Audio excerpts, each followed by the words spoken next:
everyone, it's Tammy, and today I'm going to share a sketch that is done by my upline. So her name is Angie Judah, and she has 24 sketches that will last the rest of the, actually for 12 months, because she's releasing 2 every month. And we are just doing 2 sketches a month just to try to get some creative juices flowing and to see what kinds of things you come up with. If you guys want to do a sketch like this, I'd love to see what you guys come up with. This will be available on my blog. I have not posted it yet, but I will. So I'll be looking for it this week. But it's basically a plain card base with some print up here and then a ribbon or a bow or something right here, and then the sentiment on the bottom corner. So it's just kind of fun. This isn't like a contest or anything, but I know that it's just kind of a fun way to get sketches out and to get some ideas flowing. So I am going to do one. I did one earlier, and this is what it looks like. And I used crumb paper, and then I used the Affectionately Yours designer series paper, and I used the copper embossing along with the Pop of Paradise stamp set for the hello sentiment. And I just embossed the hello onto the sentiment, and then I used our baker's twine in the dapper denim to kind of match and bring it all together. So I thought that was really pretty. I like this copper a lot. So I'm going to do another card using the copper, and this time I'm bringing in the Layering Love stamp set, and I'm going to put Enjoy the Little Things on the bottom of my card. And then I'm also using this piece of designer series paper that I just thought was beautiful. This is from the Fox collection. Let's see, what's it called exactly? It's called A Little Foxy, and there's all sorts of different designs that you could choose from. I love this set. I love the colors. I love everything about it. And these papers are 6 by 6, but as the sketch shows you, the card is an A2 size card, so it's 5.5 by 8, and then you score it in the middle, which is 4 1/4. And then the first bold piece is cut at 5.5 by 2. So I'm going to go ahead and cut that, and I want it to go this way on my card, so I'm going to cut 2 first. So I'll cut 2 inches, and then 5.5 inches.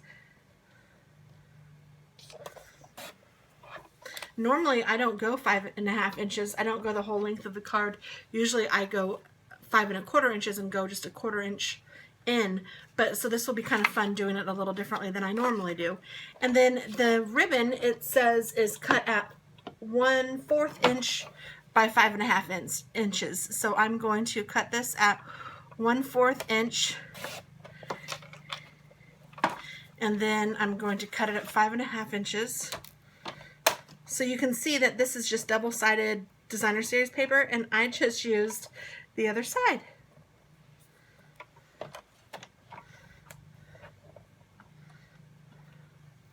Just trim that right off. Oh, I have an ant. Goodness, we have ants right now, and it's very annoying. My husband even sprayed this weekend, so I don't know what's going on with him. Craziness, craziness. Okay, so I'm going to move this stuff out of the way a little bit. Move you out of the way. Put you over here. Okay, I'm going to take my bone folder. I'm going to move my sketch up here too. And I'm going to just fold my paper in the middle where I've scored it, which is at 4 1/4, and then I will just have my bone folder ready to go so I can make a nice crisp edge. And then I need my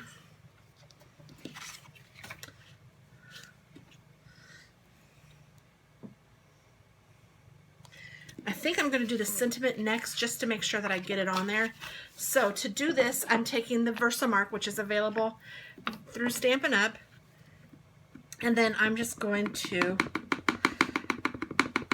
stamp my Versamark right onto my stamp, just as though I were going to stamp this with a colored ink. But as you will see, this is not a color, and I am just trying to make sure that I stamp it on the paper and not off of the paper. But I want it to be kind of at the bottom. and to the side.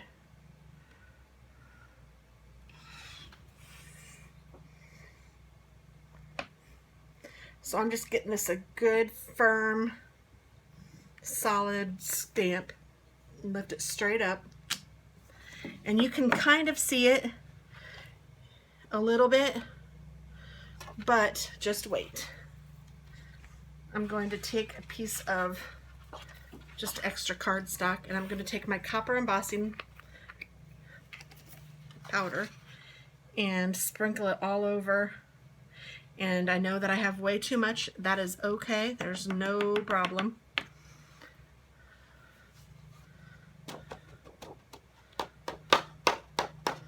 And you just kind of hit it to get the excess off. Just tap it, not hit it.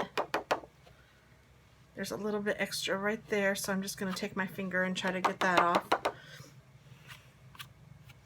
You could use a paintbrush or something too. And then once I have that on there, before I do anything else, I like to put this away, because if I don't, I'm afraid I'll spill it. And all of this that you use that's extra can just go right back into the container, and you can use it a million times.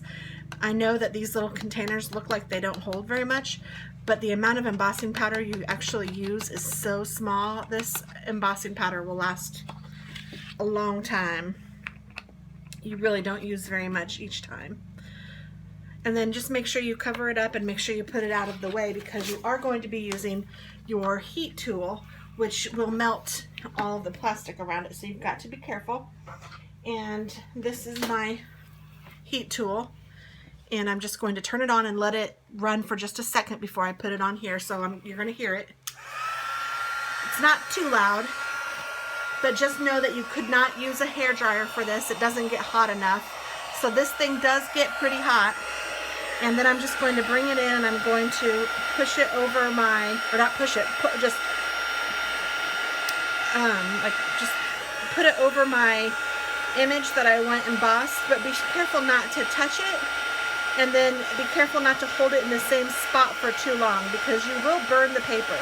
And you can see how this plastic from the embossing powder melts and changes colors, and if you can't see it on the screen, you can certainly see it in real life. So you will know once it's all melted, and it's just so cool, because I don't know, it's just one of those things that's just always fun to watch. Then I'm going to turn that puppy off. And isn't that pretty already? I mean, that's just beautiful.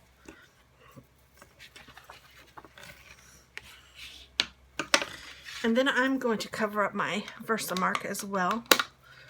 And I'm going to take my snail adhesive. This is my ATG gun, but you would use your snail. It's the same thing. I just go through a ton of it, so I like to buy it in bulk.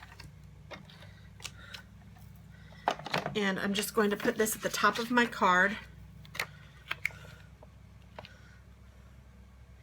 And this is cut at 5.5, so it's going to go over the whole front portion of the card. So I'm just being careful not to get it off the edge. I just want it to fit right perfectly on top of the card like that.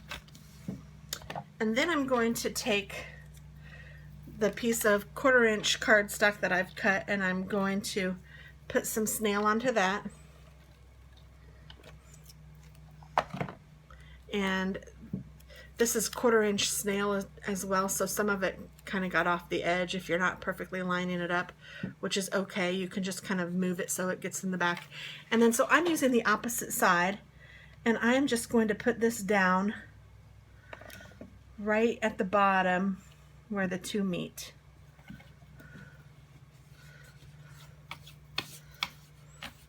And that's one thing I love about Stampin' Up! Is that all of the colors match, because and this one was double-sided, so I know that the colors are exactly the same, and they do such a good job of making sure that you can be matchy-matchy if you want to. And this is the Bow Builder Punch, and I am going to cut out, or punch out, 2 of these, because you need 2 to make 1 bow. So I'm cutting that one, and then that one. And I'm going to use the polka dot side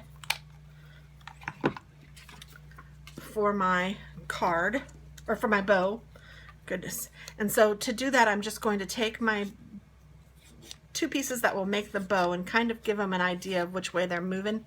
So I bend the fibers a little bit so that they know that, hey, I want you to fold inward like that. And then I'm going to take a glue dot and put it on the end of my one side of the bow and then glue those together like that. And I will do the same thing with the other one. Take my glue dot. There we go. And then I need to take a glue dot and put these 2 together like so. And then I'm going to take one of the little pieces, and you do get 2 of these with your punch, but you really, when you punch it out twice, but you really only need 1. And I like to go ahead and put this on the back. It doesn't matter whichever side you want it to be the back. And then I'm going to put another glue dot on. So now there's a glue dot on this side, and I'm just going to bring it around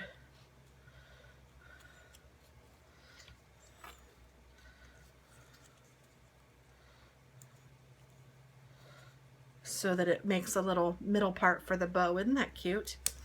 And then you'll need to put these on. You could make it a little funky and do, let me see how that looks.